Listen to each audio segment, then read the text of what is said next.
Good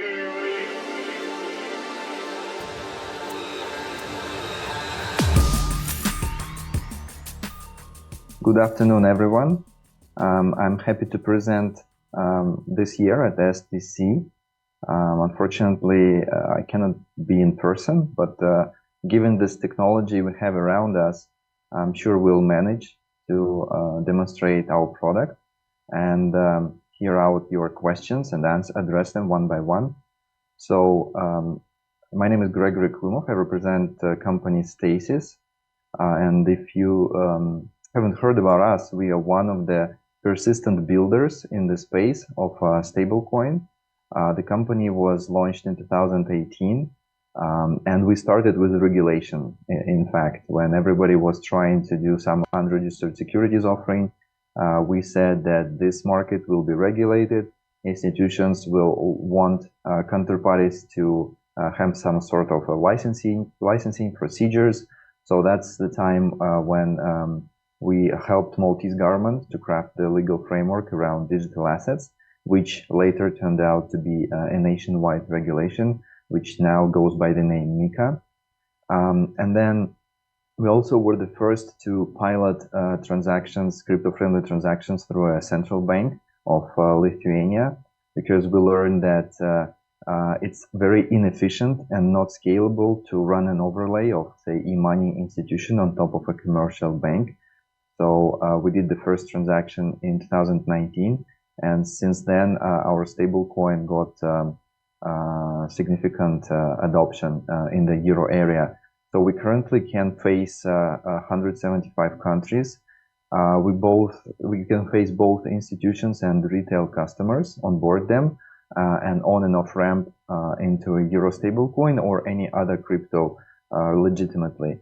Then we made a push into DeFi. So we had one of the biggest euro-denominated pool on Curve, and we introduced this algorithm together with the Curve founder to exchange euro into dollars without any centralized oracle, so completely trustless pool. And now we are working on very exciting products, which I will share with you, and have my CTO on the line here to demonstrate it as well. What I like to express is that I see it as a narrow banking together with neo banking. And narrow, it's because it doesn't have a commercial bank risk, which is quite an important factor and became a crucial component recently, where commercial banks accumulated a lot of longer durated securities and just could not fulfill their short-term obligations. And neo, because it's smart, so it's connectable to any blockchain address, because what we do, we connect a blockchain address to an IBAN of a customer, and this functionality requires a lot of neo approach, good user experience, KYC ML, of course, efficient transaction monitoring, and all that stuff that you heard from previous speaker becoming more and more important in daily life. We thought about this a while ago and prepared this product with this vision that the space will have some form of regulation overseeing it. And we also have these tools available in form of embedded API. So you can integrate our on and off ramp solution into any Web3 application or mobile app, and also piloting stablecoin as a service product for corporate users to enable them access Web3 markets natively inside their own environment. So why neobanks that run on top of commercial banks are not a viable solution for crypto or on and off ramp? Because when you run an EMI company, you need to have some bank account underneath to move transactions to the banking system. And just 2 jurisdictions so far enabled these licensed entities to have direct connection to banking networks like SEPA and SWIFT. It's Central Bank of Lithuania and Central Bank of Switzerland. And both of them are crypto-friendly. So one can run a crypto-friendly IBAN directly with the central bank without worrying on an amount that you have insured or not, without worrying on a commercial bank risk, because the worst case, If everybody go bankrupt, right, you'll still get 99% of your 0.999% of your money back, which is totally not the case with commercial banks or with EMI that run on top of commercial banks. Also, these IBANs are crypto friendly, so you can and DeFi friendly, so you can receive money from DeFi or assets from crypto and on and off ramp in traditional banking space. So this solution allows you to access both SEPA and SWIFT networks. Like I said, you could have the IBAN directly with the central bank, and it's portable, of course, across all the member European states. So it's available across to anyone who is either inside or outside Europe now. With SEPA, of course, it's for inside transactions across Eurozone, and with SWIFT, this we route through the Swiss Central Bank, which has euros running through the institution called Swiss Euro Clearing Bank. This is sort of like Euroclear or Clearstream to Switzerland. So it's the bank that doesn't have a commercial bank risk. And of course, we run the native euro-backed stablecoin. It has always been backed one-to-one. We were the first to introduce the auditor, the Big Four auditor, to audit our reserves. And currently, all our reserves are in cash, but we lived through the era of falling rates, zero rates, negative rates, and rising rates, and successfully navigated all of them. As for the tools that we developed over these years, they're all proprietary. They developed in-house. We have, of course, the CRM to manage onboarding customers. We run this stablecoin across 5 different blockchains. And we were never hacked, so that's good news. We also support mobile wallets. We have the non-custodial wallet you can try. It's called Stasis Stablecoin Wallet, both available for iOS and Android. And we worked on DEX smart contracts to allow connection of this digital asset, Euro stablecoin, to other currencies like dollar, for example. Fully trustless. A stablecoin as a service is a product that we received multiple inquiries last few years, and the sales cycles for these European conglomerates is really long. So we've been working on some of the sandboxes together with several corporations where they can use internally in their ecosystem in any environment of their choice some store of value that they can settle between multiple companies, counterparties, sister companies, parent companies, so and net the difference to the banking system. Because for big corporations that run a lot of transactions to the banking system, the compliance, the cost of direct and indirect costs to execute these transactions is relatively high. So I believe blockchain can help in this use case and prove that it really disrupts clearing and custody and settlement, because when a corporation can legitimately access a euro token or euro asset inside its internal kind of technological environment, it becomes very cost-efficient instrument for the operations, daily operations. So I'll allow my Dmitry, my CTO, to demonstrate some of the tools that we are currently operating, and I'll be rolling out later this year. We'll do a small demo for you guys. Dmitry, please go ahead. Yes, I need to share my screen.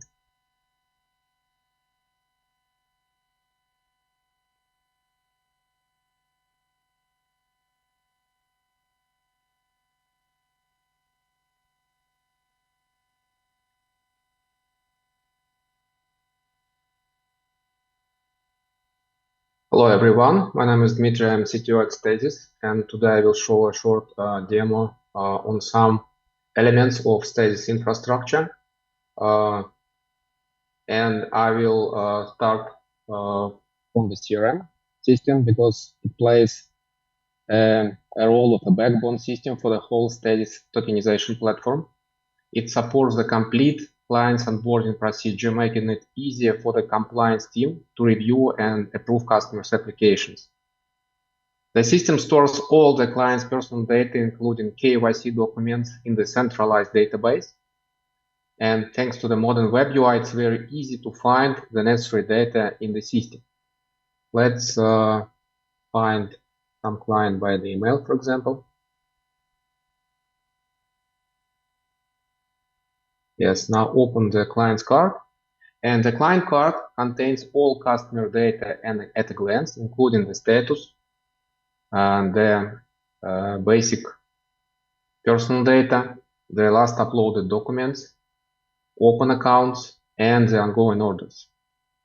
And in the relevant sections, you can find the comprehensive information on all personal data, the KYC applications, risk calculations, commission settings, permissions, limits, alerts, all uploaded customer documents, financial transactions, and open accounts, and even all protocol of changes. The client usually interacts with the Stasis platform through the client web application, in which he registers himself. There he manages his personal data, uploads all the necessary documents, and can also execute the financial transactions for the purchase and sale of EURS token.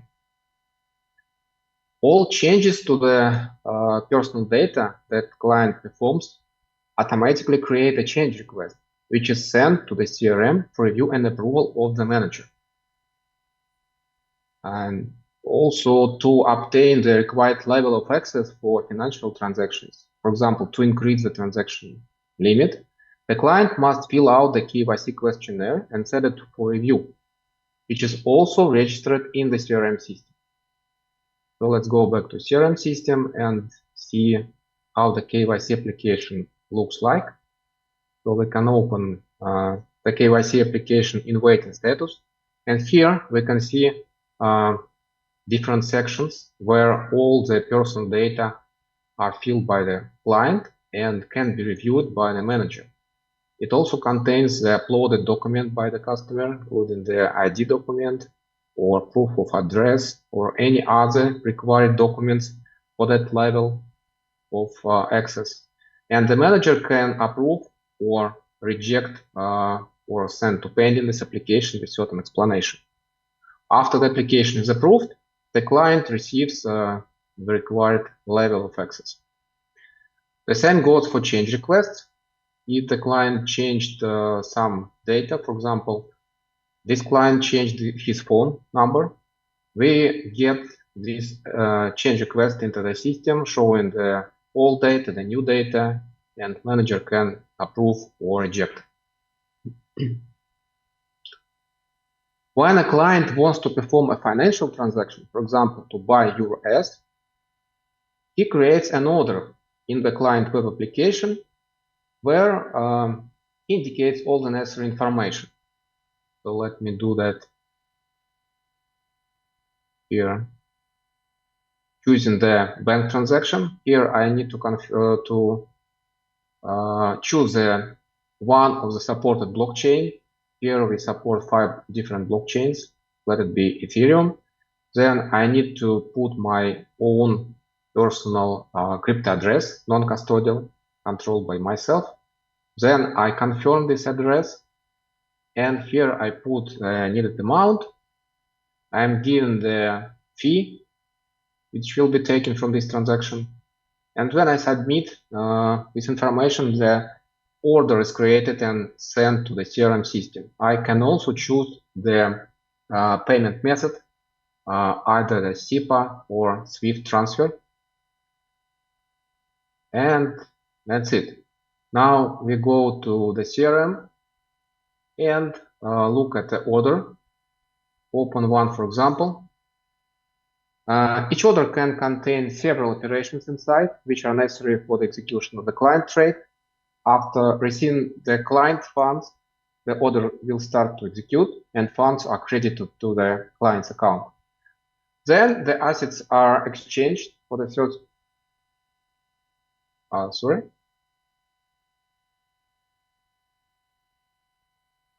No, please proceed. Yes. Okay. I can.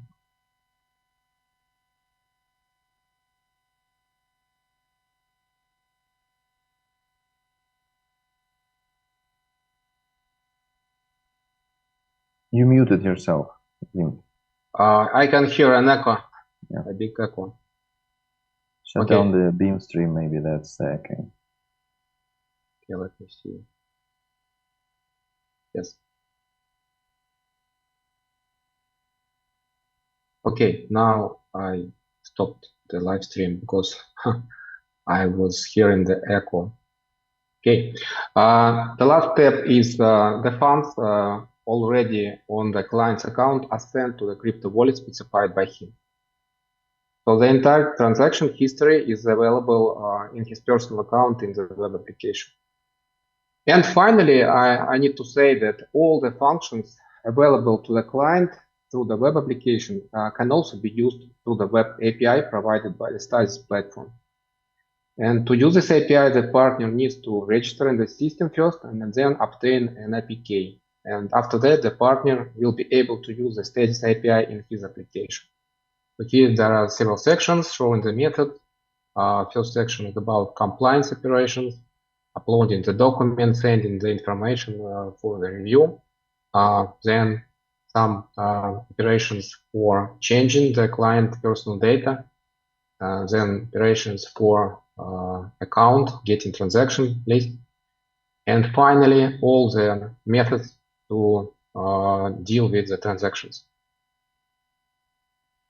So Okay. that's all from my side. Thanks, Dmitry. That was a lot. Guys, so basically what you saw behind the scenes is the engine powering this simple interface. So we really want this solution to be as simple as possible, as efficient as possible. Currently, we do on and off ramps for just 10 basis points, regardless of the amount. And you can be sure that your bank will accept the transfer from us or to us, because we are currently the only legal digital asset backed by fiat in euro. What I mean by that is that regulator checked the actual smart contract and had hired an external technical auditor to investigate our solutions, our system. So this is say pre-MiCA status. This is the best you can get, and since we'll be applying for MiCA as well, until we get that license, we will be 100% legal to operate, because we launched this asset several years ago under VFA in Malta. So this is the simple interface the user will see on any front end. It can be embedded in your app or in your application, mobile or desktop or web. And behind the scenes is the wide configurable CRM backend that tracks all the legal compliance stuff, the transaction history, the KYT and risk scoring, and all the metrics that are required by legislation and will be required later on. In fact, we just passed another yearly AML audit, external AML audit. So we have a ton of paperwork to support our legal status. If you're a corporate entity and you're interested in collaboration, please let us know what are your concerns, your questions. We'll be happy to address them. Another solution that we are developing once we will roll out to several more blockchains is the bridge. So the bridge for a stablecoin issuer can be really efficient in a capital, because this could be the treasury capital that is not circulating supply. So only the tokens that are circulating on secondary markets need to be backed 100% by fiat assets, euro assets. But the treasury assets that sit on a bridge, treasury accounts, can just be pre-minted tokens that are used to fulfill this liquidity on the bridge. So imagine a user coming on blockchain A, say Algorand, adding more tokens to it, more stable coins to it, and then subtracting the same amount from the blockchain like Ripple. The total circulated amount does not change, but the user gets to move his assets from one blockchain to another.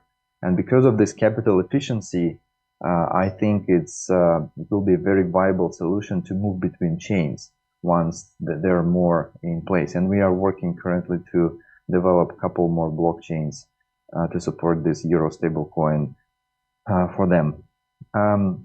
There is some additional materials which will be shared with you later on. You can request them on your own, but I encourage you to download our mobile wallet, which is a non-custodial solution that runs over our API. You can see how it works to onboard there. If you want to own on an off-ramp from crypto, please reach out as well using our social media links or get yourself an account, and we're happy to answer questions. I think we still have time.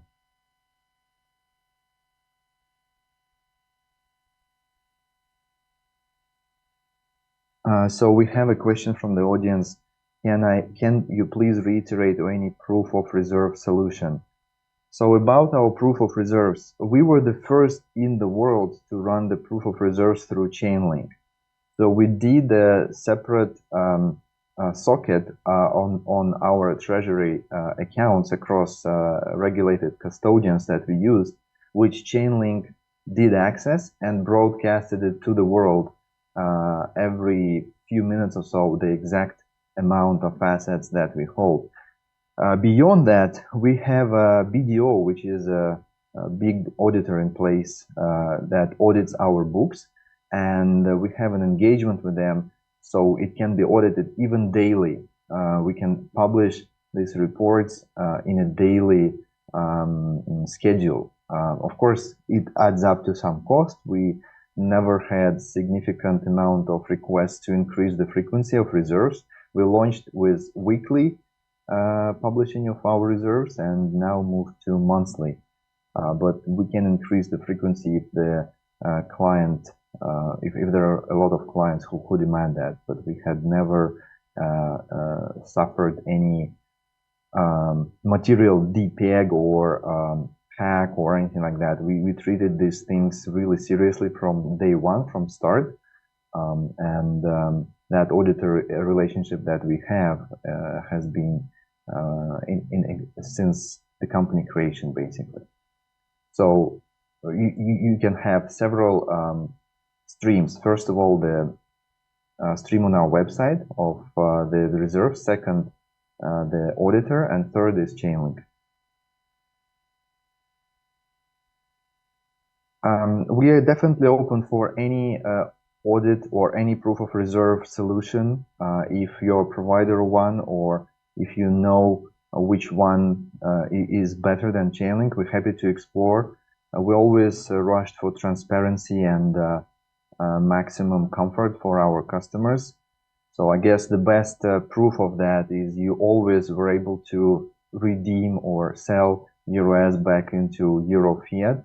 And after the FTX collapse, we were basically an ATM for Europe. We processed €1 billion in bank transactions and helped a lot of people off-ramp after the FTX situation unfolded. And what's more important is, I think personally, is that those transactions we are running through central bank accounts. So that means there is no commercial bank in between that can influence these transactions. Say today the compliance officer doesn't feel like high risk is a good business for them, or the CEO made a change in strategy and the commercial bank doesn't want this traffic anymore. Or say EMI that were working on top of commercial banks had significant cost to run these transactions through the banking system. So we planned and strategized this platform before connecting to this commercial bank. So we tried that setup, it didn't work, and it's not scalable, it's not efficient. So that's why we work only with the central banks that are crypto friendly. So like I said, imagine getting an IBAN that is crypto friendly and that has the stability and credit risk of a central bank. It cannot be better than that. So thanks guys for your time. I appreciate the questions, and if you have anything additional questions or want to run some sandbox with us or try our product, please feel free to reach out. These are our details on the screen. Thanks.